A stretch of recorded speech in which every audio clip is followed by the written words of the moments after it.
being held without the FBI's fiscal year 2025 spend plan and a full budget request for fiscal year 2026. The spend plan is required by law. It was due to Congress over a week ago. We have not yet seen it. That is really absurd. The FBI is our nation's leading law enforcement agency, a budget of $10.7 billion. It is critical that we understand how you are spending taxpayer dollars.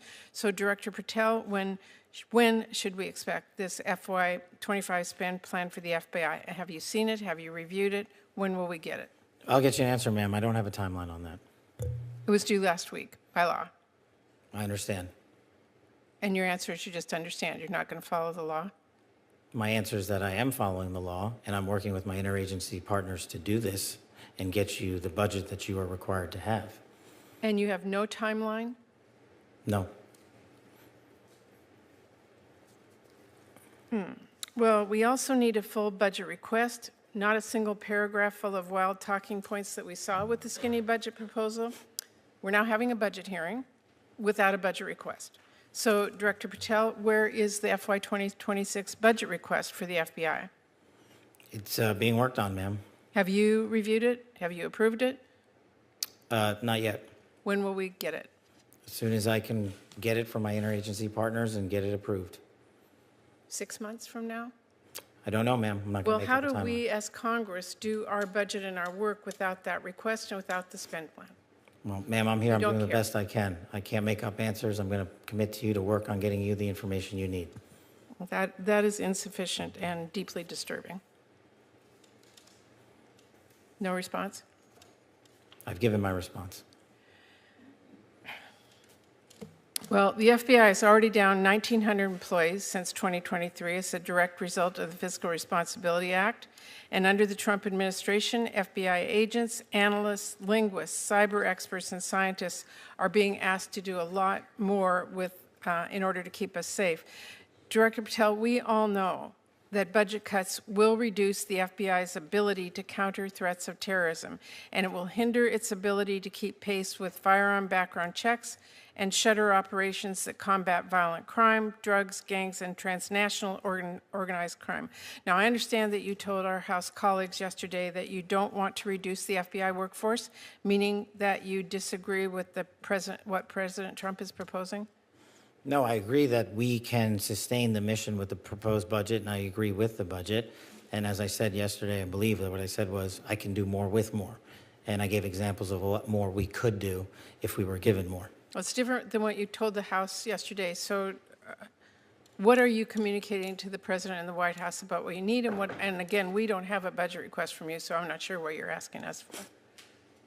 I'm not asking you for anything at this time. You can operate without a budget? I never said that. Well, this is unprecedented.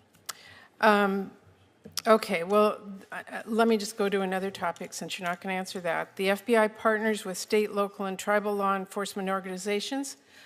They provide critical intelligence and operational capabilities to combat violent crime and gangs and terrorist threats, fentanyl trafficking, challenges that our local communities really can't face alone. I'm going to give you an example. A few years ago, the Southeast Washington Safe Streets FBI Task Force worked with our Benton County and Franklin County Sheriff's Office, multiple Tri-Cities police departments, and the State Corrections Department to carry out one of the largest ever drug seizures in the region's history. Now we've got an administration already cutting more than $800 million in assistance in 2025 to local law enforcement organizations while proposing a $500 million cut for the FBI.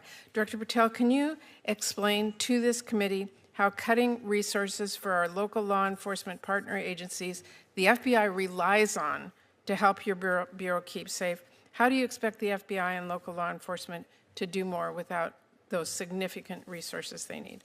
The FBI will continue to do what it does, which is work with embedded state and local law enforcement officers in our Joint Terrorism Task Force, in our Safe Streets Task Force, in our gang task forces.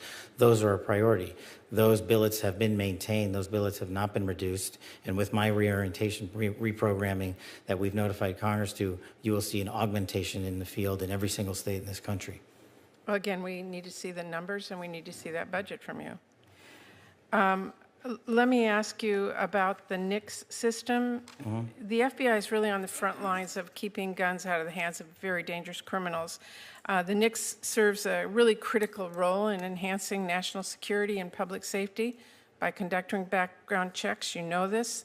They are supported by the vast majority of American people, and I wanted to ask you this morning, will you commit to continuing to fund and run the FBI background check system? Yes. Thank you. I want to ask one final question here, Mr. Chairman. I want to talk again about how the FBI is focusing its resources. President Trump has turned the Department of Justice into a tool to go after his perceived enemies, and many of the actions we have now seen at the FBI are alarming. The FBI has reassigned and pushed out career FBI agents for political reasons. We have seen fear and intimidation promoted throughout the Bureau, including by polygraphing your own staff. We've seen the arrest of a sitting judge in Wisconsin. And during your confirmation hearing, you committed that there would be no politicization, no retribution at the FBI under your leadership. You've reportedly placed FBI employees responsible for investigation January 6 cases on leave. Is that keeping up your promise of no politicization, no retribution? It is, because that's wildly inaccurate. Let me tell you what the FBI has done since I got there. 8,276 federal arrests, to 820 kilograms seized of fentanyl. That's enough to kill 250,000 people. Over 3,000 firearms seized, 350 gang cases, 3,000 cases against violent Well, criminals. that's not my question. We know that you... Well, you asked if I was weaponizing the FBI, and I am not. I'm giving you the hard, concrete examples of the men and women putting handcuffs on bad people, doing harm to our children and innocent Americans. I do not see weaponization. You have placed on leave FBI employees responsible for the investigation of January 6th. That sounds political to me. I have not placed anyone on leave who has not violated their ethical obligation or their oath to the Constitution. So if they were investigating January 6th, you believe they were violating an ethical obligation? Nope. I think the common theme here is you putting words in my mouth, and I'm not going to tolerate it, nor will the men and women of the FBI. Well, you did place on leave an analyst responsible for investigating Russia's meddling in the 2016 election. Is that politicization? Is that retribution? No, not if she broke the law or the ethical guidelines. I don't know which case you're talking about, but that's the standard. And we will hold ourselves inwardly accountable, and we will not be strayed from our mission because people think we are politicizing the Bureau. If you want to talk about someone who was attacked by a weaponized Bureau, you're looking at him. And now he's the director of the FBI, and he's cleaning it up. Well, I would just say to everyone who's... Welcome back to the Outside Punch. If you're new here, make sure you hit that like button and subscribe so you don't miss the truth that the mainstream refuses to cover. Now, let's talk about what went down in this Senate hearing with Senator Murray and FBI Director Patel. What we just watched is exactly why so many Americans have lost faith in Washington. Senator Murray tried to paint the FBI as some sort of tool of Donald Trump, claiming it's been weaponized to go after political opponents. But here's the thing, the FBI is sitting on billions of taxpayer dollars, yet somehow, they can't even hand over a basic budget on time. That's not Trump's doing, that's incompetence and lack of accountability. Murray's big talking point was about missing spending plans and budget requests for 2025 and 2026. She says, it's absurd. You know what's really absurd? These senators pretend to care about accountability when it's politically convenient. The same Democrats ignored the FBI when it was targeting parents at school board meetings, or when it turned a blind eye to Hunter Biden's shady dealings. Suddenly, now they're concerned about how the FBI spends money? Spare me. She brought up the FBI losing nearly 2,000 employees since 2023, blaming Trump's Fiscal Responsibility Act. Let's be honest, Washington has been wasting money for decades. Finally, someone like Trump says, tighten the belt, and Democrats cry that it's the end of the world. But here's what they don't say. Bloated agencies with unchecked budgets don't make us safer. They make the bureaucracy fatter, slower, and more political. Then Murray accused Patel of allowing partisan retribution inside the FBI, reassigning agents, pushing out analysts, even calling out arrests of judges. Patel pushed back with numbers, thousands of guns seized, fentanyl taken off the streets, gang cases pursued. That's real law enforcement work, that's not political theater. But Murray kept hammering him, trying to twist it into proof of Trump's so-called weaponization. This is the pattern. Democrats cry about weaponization while ignoring the fact that the FBI and DOJ have been weaponized against conservatives for years. January 6th, defendants are treated like terrorists while Antifa and BLM rioters walk free. Parents were labeled extremists for caring about their kids' schools. If Murray wants to talk about politicization, she should look in the mirror and at her own party's record. And let's not forget the budget game. Murray wants to scare the public by saying cuts to the FBI will make us less safe. But more money hasn't stopped the cartels. More money hasn't stopped the cyber hacks from China.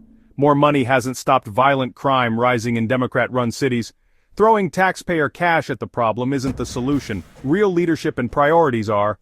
Here's the bottom line, this hearing wasn't about accountability.